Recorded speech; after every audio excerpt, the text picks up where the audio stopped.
नमस्कार। आज हम बात करेंगे इन्फोसिस के संस्थापक नारायण मूर्ति की कहानी के बारे में।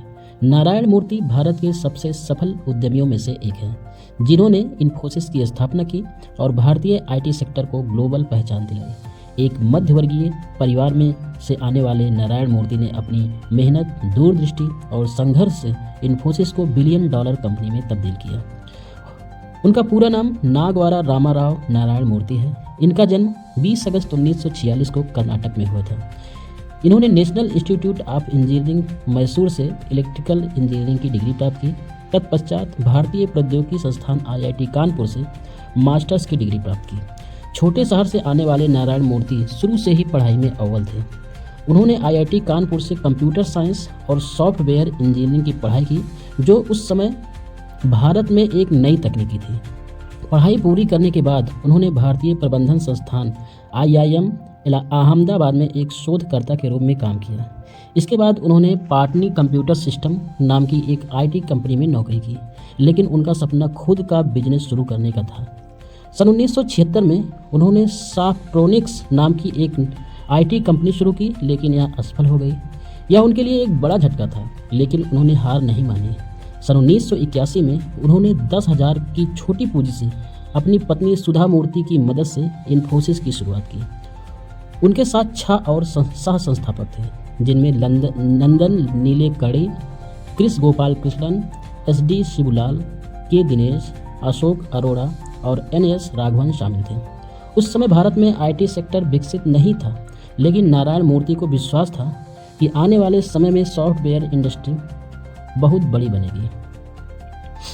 शुरुआती दिनों में इन्फोसिस को कई समस्याओं का सामना करना पड़ा, जैसे कि कोई बड़ा इन्वेस्टर नहीं था, भारत में IT सेक्टर को सरकार से सपोर्ट नहीं मिलता था, कंप्यूटर और इंटरनेट का उपयोग बहुत सीमित था, ग्लोबल कंपनियों को विश्वास दिलाना मुश्किल था कि भारतीय IT कंपनियां भी गुणवत्ता वाली सेवाएं दे सकती हैं। लेकिन नारायण मूर्ति ने हार नहीं मानी और इनोवेशन, टैलेंट और एथिक्स के दम पर कंपनी को आगे बढ़ाया।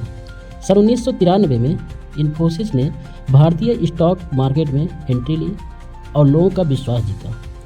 सन 1999 में यह नासडैक में लिस्टेड होने वाली पहली भारतीय IT कंपनी बनी।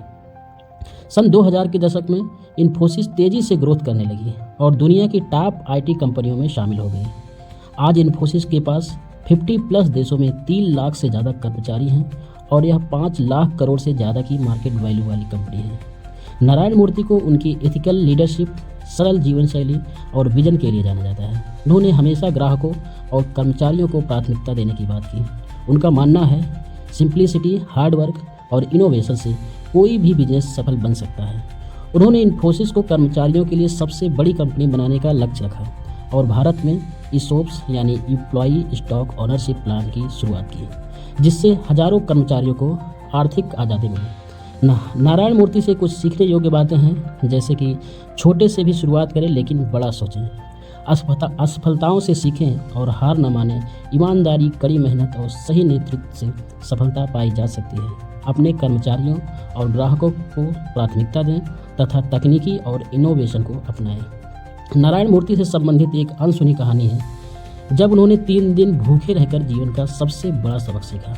नारायण मूर्ति की सफलता की कहानी तो सभी जानते हैं, लेकिन उनके जीवन में एक ऐसा कठिन समय भी आया था जब उन्हें भूखे रहना पड़ा और जेल में भी रातें गुजारनी पड़ी। इस घटना ने उनकी सोच और उनके करियर की दिशा बदल दी। यह बात 1974 की है, जब नारायण मूर्ति अपनी नौकरी के दौरान एक प्रोजेक्ट के लिए यूरोप के एक देश बुल्गारिया गए थे। उस समय बुल्गारिया कम्युनिस्ट शासन के तहत था और बाहरी देशों के लोगों पर बहुत सख्त निगरानी रखी जाती थी। एक दिन उन्होंने ट्रेन में यात्रा के दौरान एक बुल्गारियन यात्री से कम्युनिज्म और पूंजीवाद पर चर्चा शुरू कर दी। नारायण मूर्ति ने खुलकर पूंजीवाद के फायदे बताए और कम्युनिस्ट शासन की आलोचना कर दी। वहाँ के अधिकारियों को यह बात पसंद नहीं आई और उन्हें गिरफ्तार कर लिया गया। नारायण मूर्ति को 3 दिन एक छोटे से जेल में रखा गया, जहाँ उन्हें खाने पीने तक के लिए कुछ नहीं दिया गया। उन्हें जेल में बेहद खराब व्यवहार का सामना करना पड़ा। उस समय उन्होंने महसूस किया कि आज़ादी और आर्थिक स्वतंत्रता कितनी जरूरी होती है। जब उन्हें रिहा किया गया, तब उन्होंने तय किया कि वे ऐसा कुछ करेंगे जिससे लोगों को आर्थिक आज़ादी मिले और खुद के फैसले ले सकें। इस घटना के बाद नारायण मूर्ति ने ठान लिया कि वे कभी किसी के नौकरी करने वाले नहीं बनेंगे, बल्कि खुद का बिजनेस करेंगे।